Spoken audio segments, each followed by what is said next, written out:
Under the dying orange of a western sunset, the wind swept through the open desert, carrying with it the dry whisper of forgotten prayers and the faint scent of rain that never came. On the edge of the reservation, a man sat outside a small, weathered cabin a man people in the nearby town called the Apache who never slept under a roof. For 5 years, he had lived beneath the stars, through dust storms and bitter winters, beside the same house he once built with his own hands. Every night he laid his blanket on the ground just beyond the porch, never crossing the wooden steps, as if the earth itself had drawn a line he refused to break. No one really knew why. Some said he was paying a debt to the spirits, others whispered that he had lost someone and waited for a sign that never came. The truth, though, was known only to him and to the small wooden cross that stood at the foot of a mesquite tree behind the cabin. Time had faded the name carved into it, but not the weight it carried. He spoke to it each evening in quiet tones, as if the wind could still carry his words to the one buried beneath. The townsfolk had grown used to seeing him from a distance. Bare-chested under the sun, hair long and dark as a raven's wing, eyes sharp and unreadable. They'd see him in the market once a month, trading animal pelts or crafted tools for supplies. He never lingered, didn't drink, didn't fight, didn't speak unless spoken to.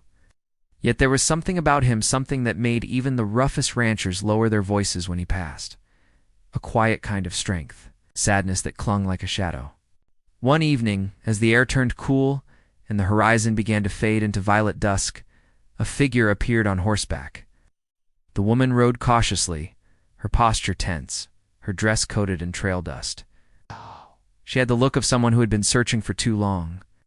When she reached the cabin, she dismounted slowly, her eyes falling on the man who stood motionless by the fire pit. "I was told you could help me," she said softly. Her voice trembled not from fear, but from the weight of something she couldn't yet name.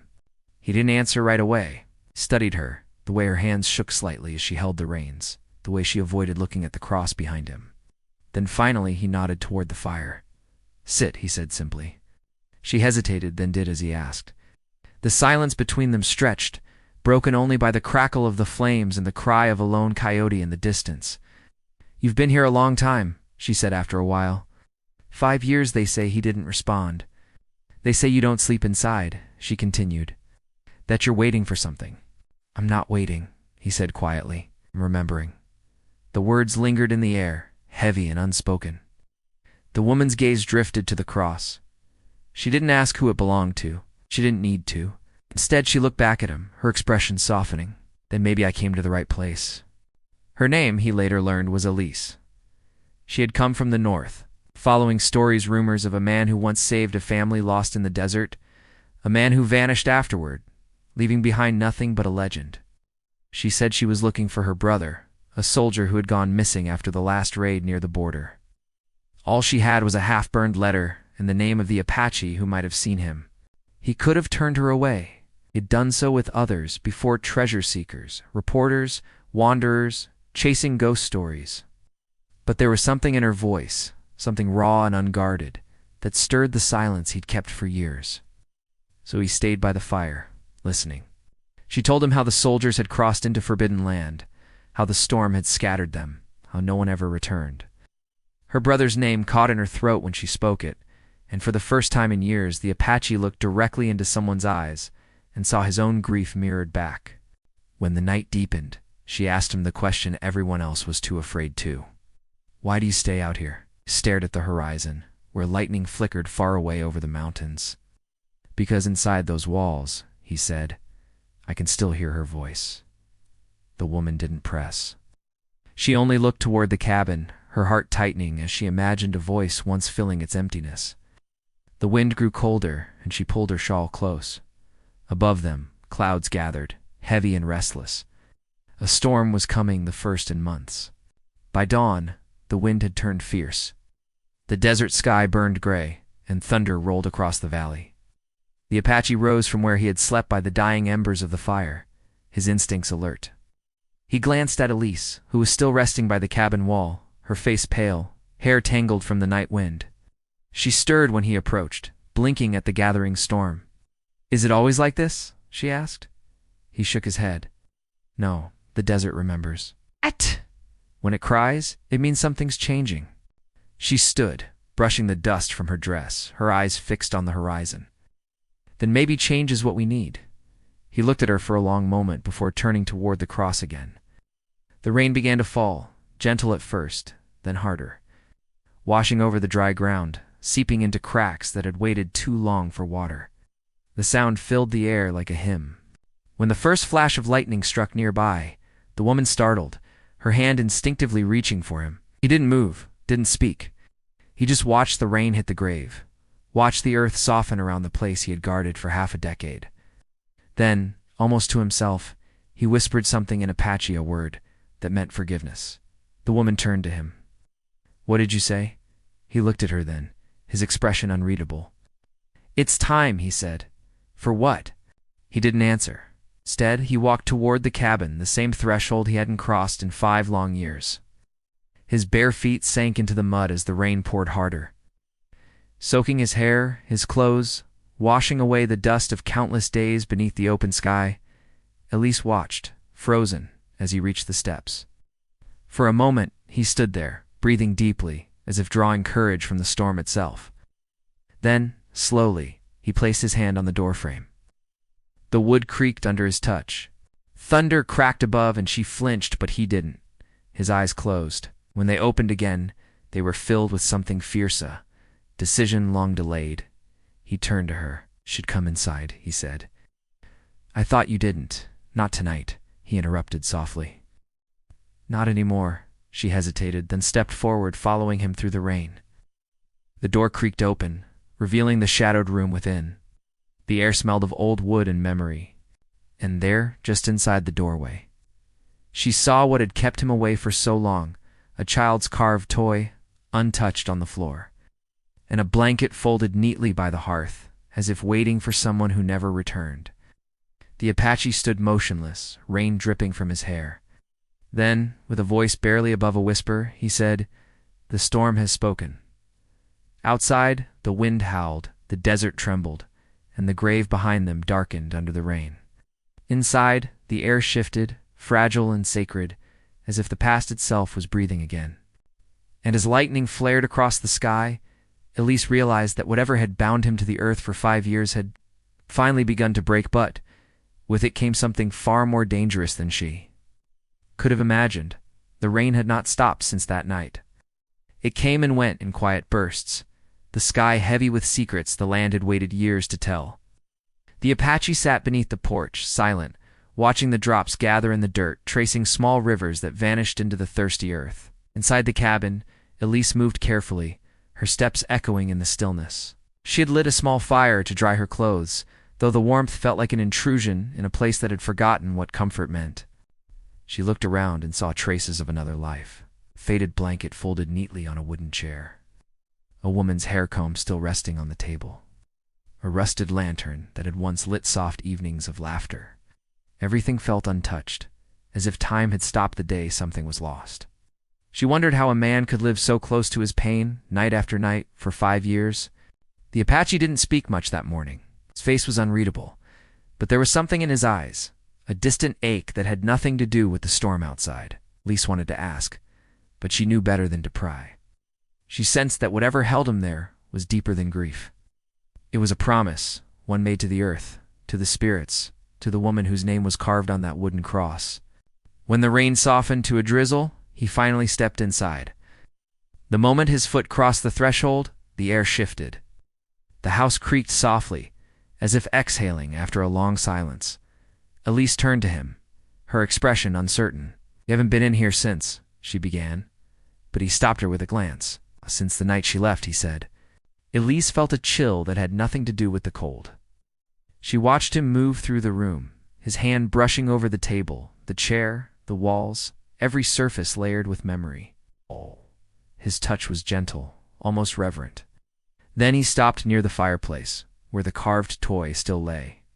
He picked it up, turning it slowly in his hands. The wooden edges were worn smooth.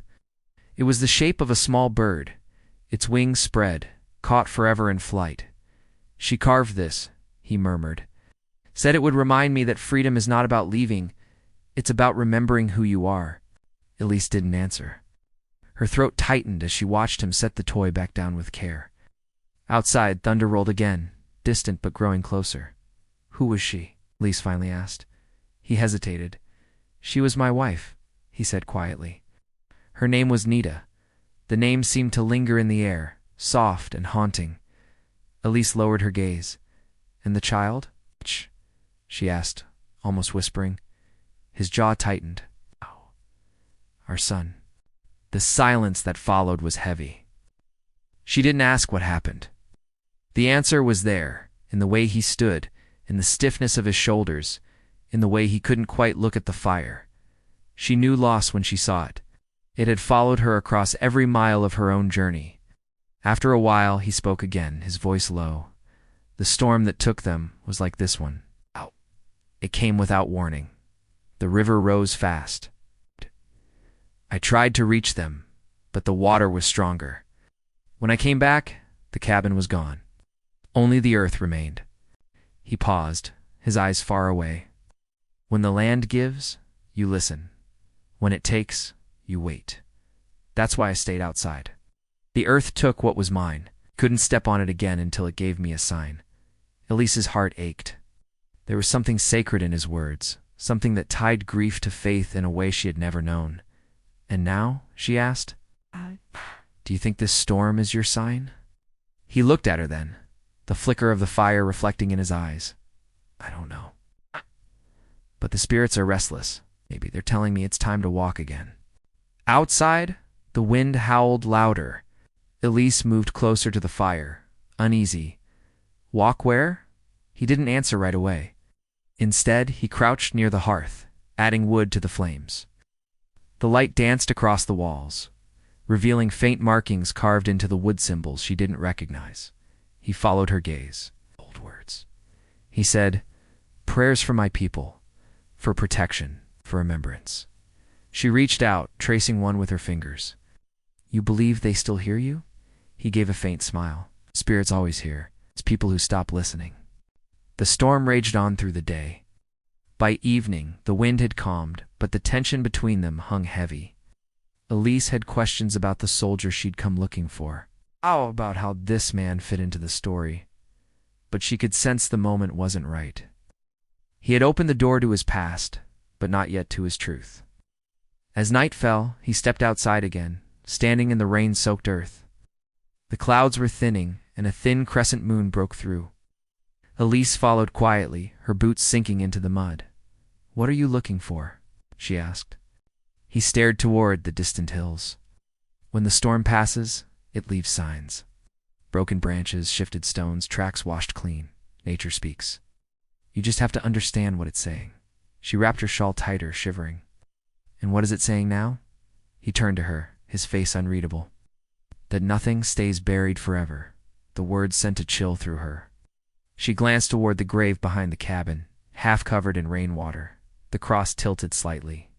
For a moment she thought she saw something move near it, a shadow, quick and uncertain, but when she blinked, it was gone. That night, she couldn't sleep. The wind had gone quiet, yet she felt restless, uneasy. She lay awake listening to the soft creak of the cabin, the shifting of wood. Then, faintly, she heard a voice. Low, melodic, coming from outside.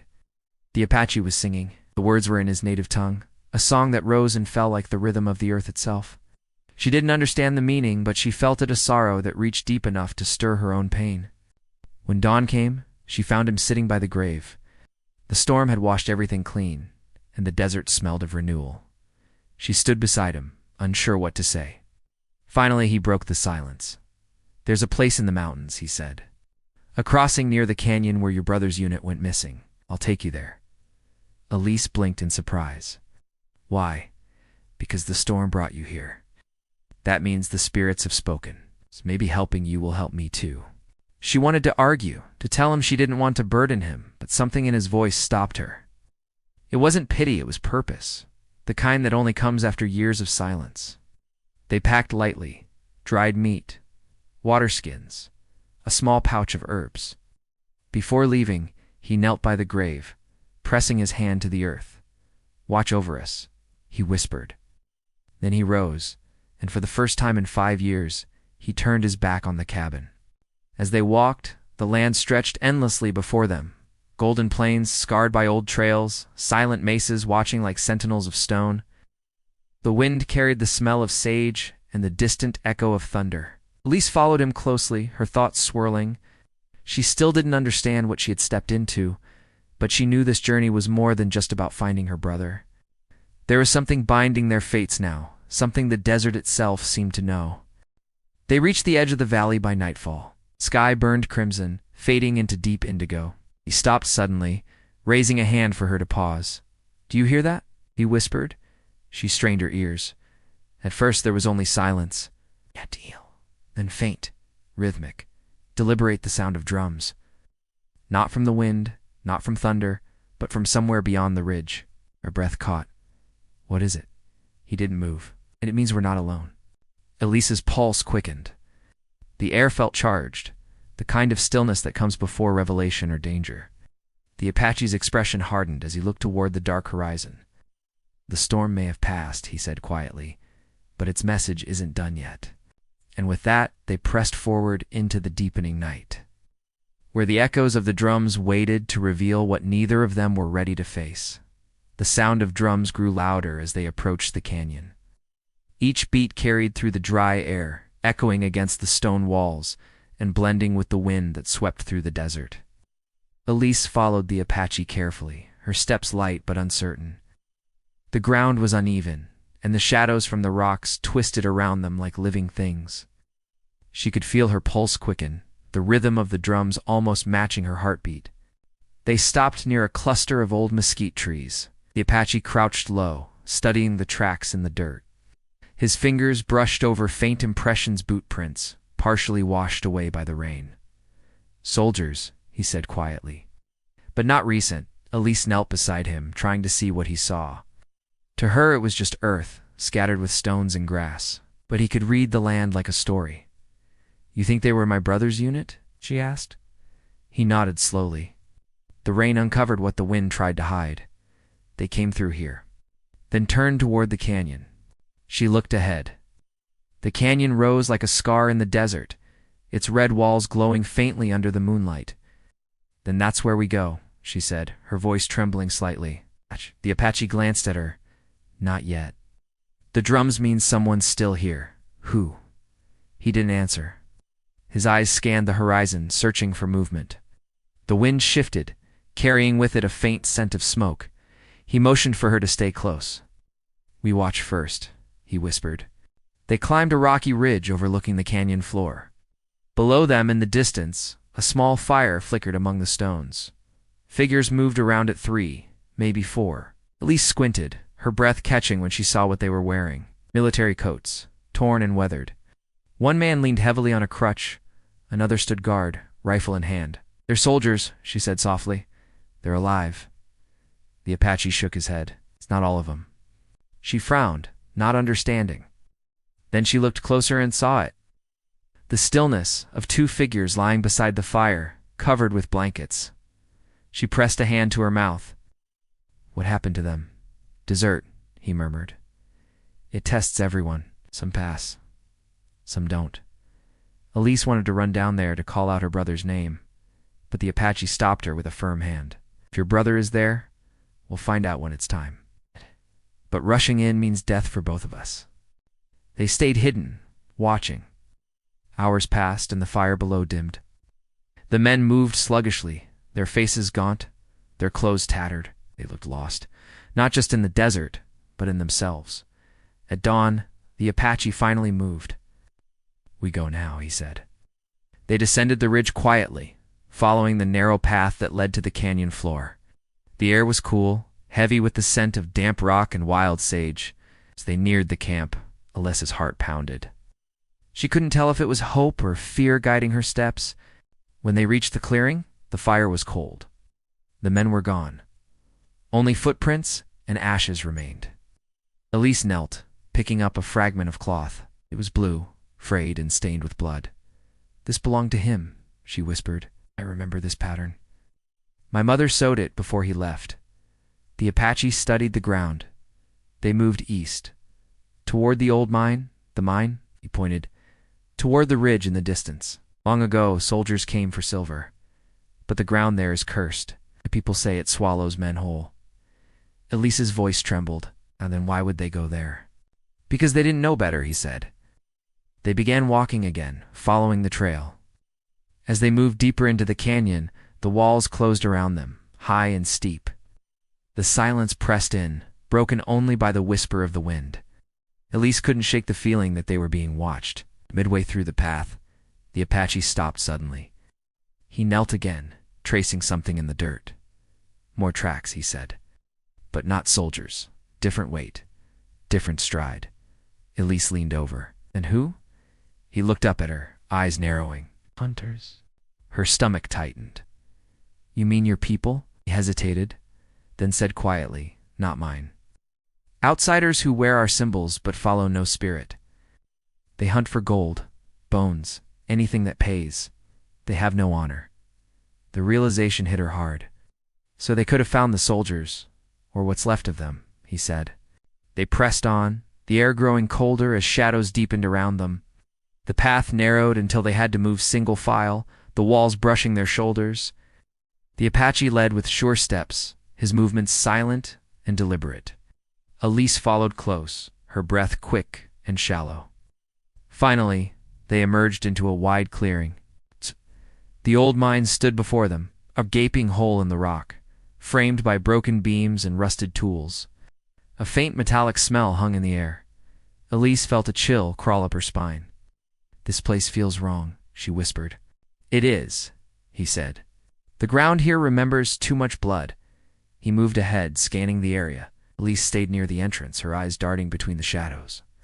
Something caught her attention, a small object half buried in the dirt. She bent to pick it up. It was a locket, dented and tarnished. When she opened it, her breath caught. Inside was a tiny photo of her brother, smiling in his uniform. She looked up, tears in her eyes. He was here. The Apache took the locket, studying it. Then we keep going. They stepped into the mine, the air cool and heavy. Water dripped from the ceiling, echoing in the dark. Their footsteps stirred the dust of forgotten years. The deeper they went, the more Elise felt the weight of the place pressing down on her. At one point, she thought she heard something a whisper, faint and broken, like someone calling her name. She froze. Did you hear that? He turned, listening. Voices don't live here anymore, he said. But she wasn't so sure. Farther in, they found remnants of a camp, burned wood, old cans, torn blankets, and bones. Dozens of them. Some human, some animal. Elise felt her knees weaken. What happened here? The Apache's face was grim. They came for silver. He found death. He knelt beside one of the skeletons, touching the edge of a rusted rifle. Your brother's unit wasn't the first to vanish here. The land takes what doesn't belong. Elise stepped back, struggling to breathe. The air felt thick, poisoned by memory. You think he's gone? She whispered. He looked at her, eyes dark and steady. Gone doesn't always mean lost. Before she could respond, a sound echoed through the tunnel of rock falling, then another. Footsteps followed, slow and deliberate. The Apache motioned for silence, drawing the knife from his belt. Elise held her breath as the steps drew closer. A figure appeared in the dim light, a man, limping, his face pale and hollow. His eyes flickered with recognition when he saw Elise. You came? He rasped. Her heart stopped. Daniel? The man stumbled forward, collapsing against her. She caught him, tears spilling as she held him close. I thought you were dead. He looked up at her, his voice barely a whisper. We never left this place. None of us. The Apache knelt beside him. Who did this? The soldier's gaze darted toward the darkness behind them. They're still here, he said. Watching, waiting. Before they could ask more, a noise echoed deeper in the mina-sharp metallic clang, followed by a low growl that made Elise's skin crawl. The Apache stood, his grip tightening on his knife. We need to move, he said. Daniel tried to speak, but his strength gave out. The Apache lifted him easily, guiding Elise toward the entrance. The air grew colder, the light dimmer, as if the mine itself was closing around them. When they reached the mouth of the cave, a figure stepped out from behind the rocks. He wore tattered clothes, his face smeared with dirt and ash. Round his neck hung a string of old coins and teeth. You shouldn't have come here, he said, his voice flat and hard. The Apache moved in front of Elise, his stance firm. Out. We're leaving. The man smiled, though there was nothing kind in it. No one leaves the mine. Not after what they've seen. Elise's heart pounded. Behind her, the wind howled through the canyon, carrying with it the faint echo of the drums, once more slow, deliberate, and haunting. Ah! The Apache's voice was steady, but his eyes never left the stranger. Oh. Then I guess we'll see who the desert keeps this time. And as the storm clouds began to gather once again over the horizon, the air thick with the scent of rain and danger, the desert seemed to hold its breath, waiting for what would come next. The air around the mine turned heavy, thick with the smell of dust and iron. The stranger's eyes glinted in the half-light, cold and sharp like flint. Elise could hear her own heartbeat, fast and uneven, as the Apache stood between her and the man who blocked their way. Behind them, the wind moaned through the canyon, echoing through the hollow tunnels like distant cries. Daniel stirred weakly in her arms, his breathing shallow. One of them, he whispered. The ones who came after the storm, they said the silver was cursed, but they stayed anyway. The Apache didn't move, didn't blink. How many more are there? He asked. The stranger grinned, the kind of grin that didn't reach the eyes. Enough, and they don't like visitors. He took a step forward, his boots crunching on the gravel. The Apache raised his hand in warning, but before either could speak, another voice echoed from the rocks above them. We warned you not to come back. Elise looked up. Shapes began to emerge from the shadows. 3. Maybe for men, rough and gaunt, carrying old rifles and tools turned into weapons. Their faces were streaked with dust, their clothes torn from years of living under the earth. They surrounded the clearing slowly, tightening the circle. The Apache's grip tightened on his knife. Elise could see the calm in his face, the kind that came from a man who had already faced death once and didn't fear it anymore. But she also saw the tension in his stance, the awareness that they were outnumbered and far from safety. One of the men stepped closer, his eyes darting between the Apache and Elise. We found this place first, he said. You don't belong here. The mine's ours now. We're not here for silver, the Apache replied. We're leaving. The man laughed, a rough, hollow sound. Nobody leaves the mine without paying the desert's price. Elise held her breath as the Apache slowly lowered Daniel to the ground. Then in one swift motion, he threw a handful of dust toward the fire pit at his feet. Sparks burst up, blinding the men for a moment. In that split second, he grabbed Elise's arm. Ow. Run, he said. They sprinted toward the narrow pass that led away from the mine. Behind them, shouts rose, followed by gunfire. Bullets tore through the air, echoing off the rocks. Elise stumbled, nearly falling, but the Apache pulled her forward. They dove behind a boulder, the shot still ringing in the canyon. Stay low, he whispered. They'll try to circle us. Elise clutched the locket in her hand, the metal warm from her skin. What about Daniel? He looked back toward the mine, where smoke now rose through the broken beams. If he's alive, we'll come back for him. But not if we die here. The gunfire faded for a moment, replaced by the sound of footsteps moving through the gravel. The Apache peered around the rock. One of the men was approaching, rifle raised, scanning the shadows. The Apache waited, motionless, then moved like lightning, struck the man's wrist, sending the rifle clattering to the ground, and knocked him unconscious with the hilt of his knife. Elise stared in shock. How did you... Because I've done this before, he said quietly. Too many times. They moved along the canyon wall, keeping to the shadows. The wind picked up, carrying the scent of rain again. The sky above was darkening fast, clouds swirling like a warning. Storm, Elise said softly. It's the same one, isn't it? It's the one that took her? He didn't answer at first. Then he said, Maybe it's her way of leading me back. The path narrowed again, forcing them to move single file. The ground trembled slightly beneath their feet. Elise frowned. Did you feel that? He stopped, listening. The tremor came again, stronger this time. A deep rumble echoed through the canyon walls. The Apache looked up, his expression darkening. The mine's collapsing. A plume of dust burst from the entrance they had just escaped. The men who had followed them shouted in panic, their voices drowned out by the roar of falling stone. Elise turned, horrified, as part of the canyon wall crumbled, sealing the entrance in a cloud of debris. They're trapped, she whispered. The Apache's eyes remained fixed on the falling rock. No, not all of them. From behind the dust, a figure emerged, staggering, wounded but still standing. The same stranger who had blocked their path earlier. His face was streaked with blood, his eyes wild with rage. In his hand he held the rifle. Elise backed away instinctively. The Apache moved in front of her again, his knife gleaming in the dim light.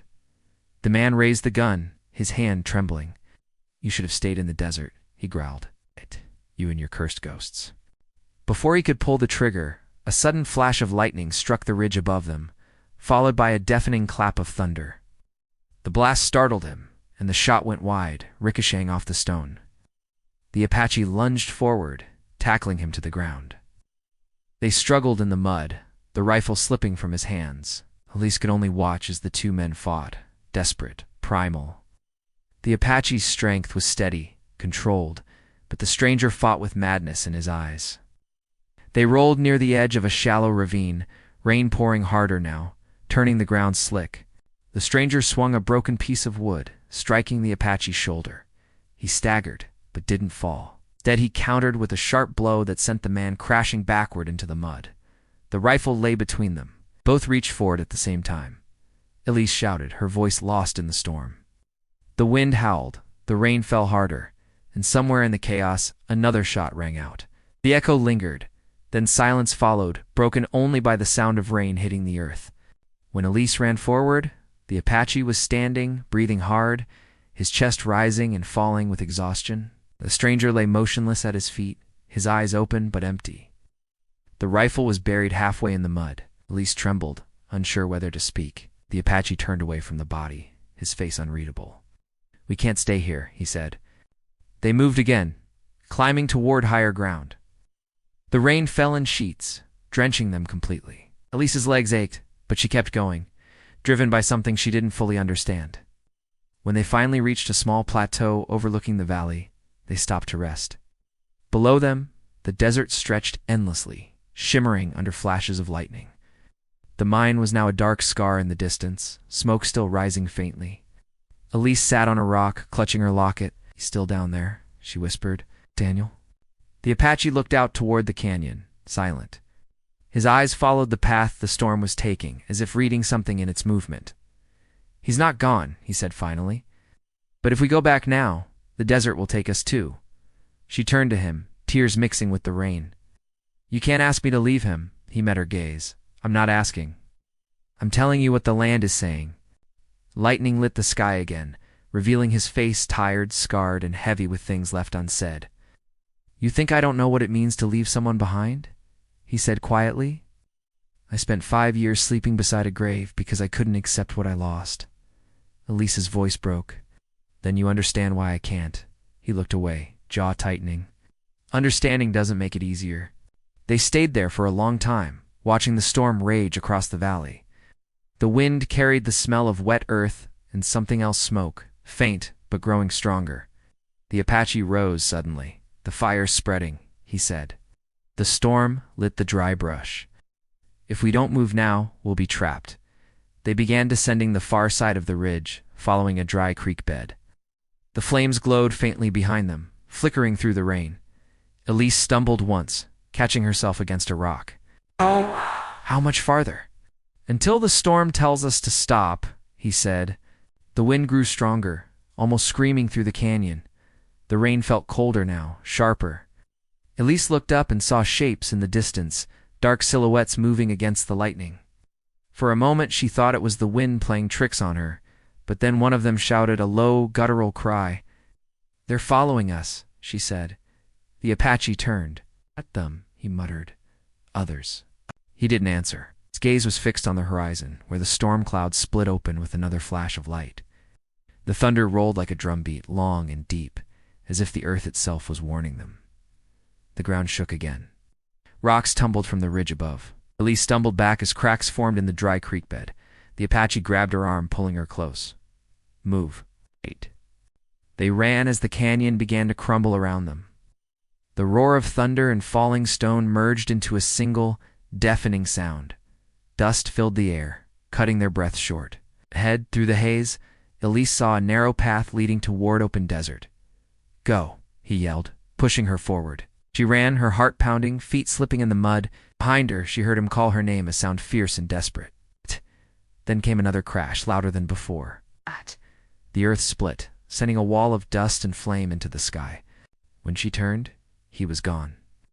The rain fell harder, blurring everything, and the desert swallowed his voice.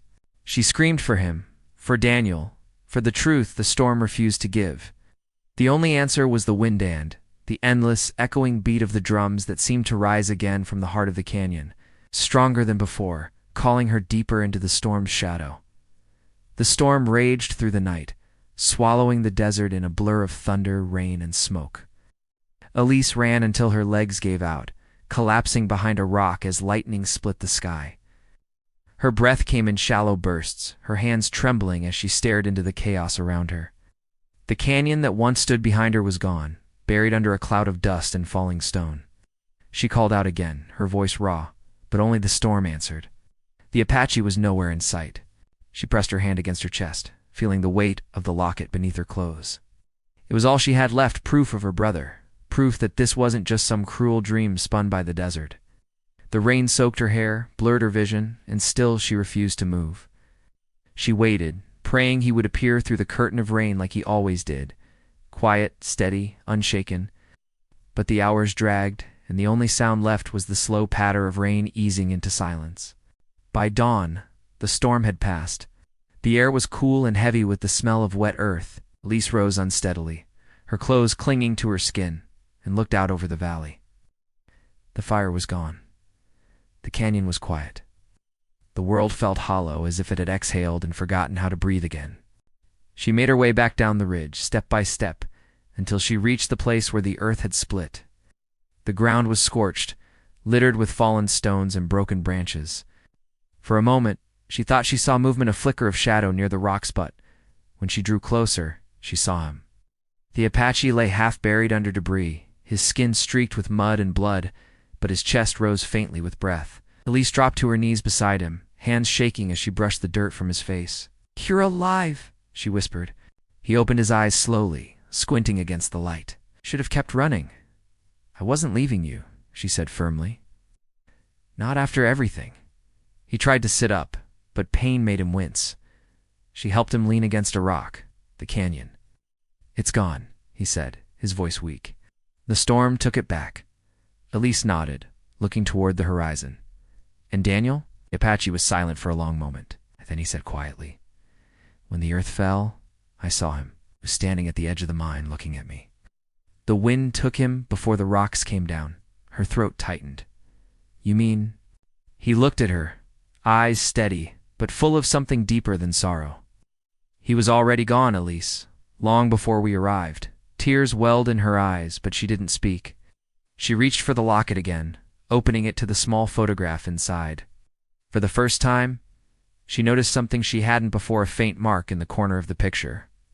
Not a stain, but a symbol. The same pattern carved into the Apache's cabin walls. She showed it to him. "What is this?" He studied it carefully, his gaze distant. "It's an old sign from my people. It means spirit returned. Someone must have carved it there for a reason." The realization hit her slowly. "He knew," she whispered. "He must have known he wasn't coming back." The Apache nodded.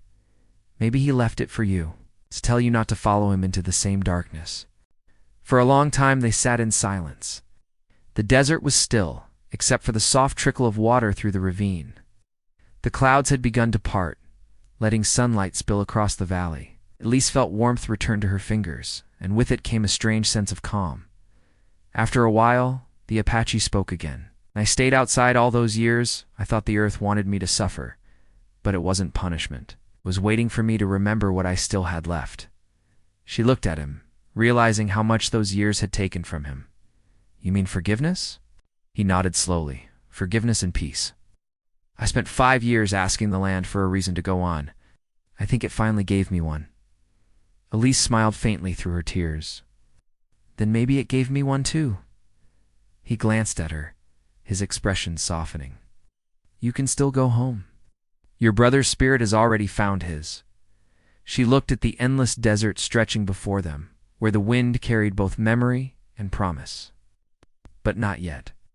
They stayed there until the sun climbed higher, drying the mud and warming their clothes. Then, together, they began the slow walk back toward the cabin. The journey was quiet, their steps in sync, the kind of silence that didn't need words. The land around them had changed. Storm had stripped it bare, washing away the old scars. But in its wake, small signs of life began to appear, tiny green shoots pushing through the damp soil, the faint call of a hawk overhead. When they reached the cabin, the world felt different. The cross by the grave still stood, though the rain had darkened the wood and smoothed the edges of the carved name. Elise knelt beside it, pressing her hand against the wet earth. "He's with her now," she said quietly. The Apache stood beside her, eyes on the horizon. "The land keeps its promises," he murmured. "It takes what it must and returns what it can." She rose, brushing her hands on her dress, and turned to him. "What will you do now?" He looked toward the hills, where the sunlight broke through the last of the clouds. "I'll rebuild the roof," he said. "It's time to sleep inside again." A soft smile crossed her face. "After 5 years, that's a good start." He nodded. "You can stay for a while if you want, till you're ready to go." Elise hesitated, then smiled faintly. "Maybe I will." They spent the following days repairing what the storm had left behind. The Apache worked quietly, his movements steady and patient. Elise helped where she could, gathering wood, patching the walls, sweeping the floor that had collected years of dust and memory. Slowly, the cabin began to feel alive again. At night, they sat by the fire, the air filled with the soft crackle of burning wood. Sometimes they spoke, sometimes they didn't. The silence between them wasn't empty, it was peaceful. Elise would listen as he told stories of the old days, of how his people believed the earth carried every voice ever spoken, and that one day all those voices would return with the rain. One evening, as the sun sank behind the hills, Elise stood outside, looking up at the sky painted in gold and red. She held the locket in her hand, running her thumb over the engraved mark inside. "You were right," she whispered. He found his way home. The Apache stepped up beside her, the faintest smile touching his lips. "So did you." The wind stirred gently through the grass, carrying with it the scent of sage and the memory of rain. The desert, once harsh and unyielding, now seemed soft or alive again. When night fell, the Apache spread his blanket by the fire, but this time, instead of outside, he laid it across the bed inside the cabin. Elise watched him, her eyes reflecting the glow of the flames. "You're finally sleeping under a roof," she said quietly. He looked at her, then at the fire. "Because the storm gave me back what I'd lost the courage to remember without pain." She nodded, her heart full. Maybe that's what it was all for. He didn't answer, but the peace in his eyes said enough.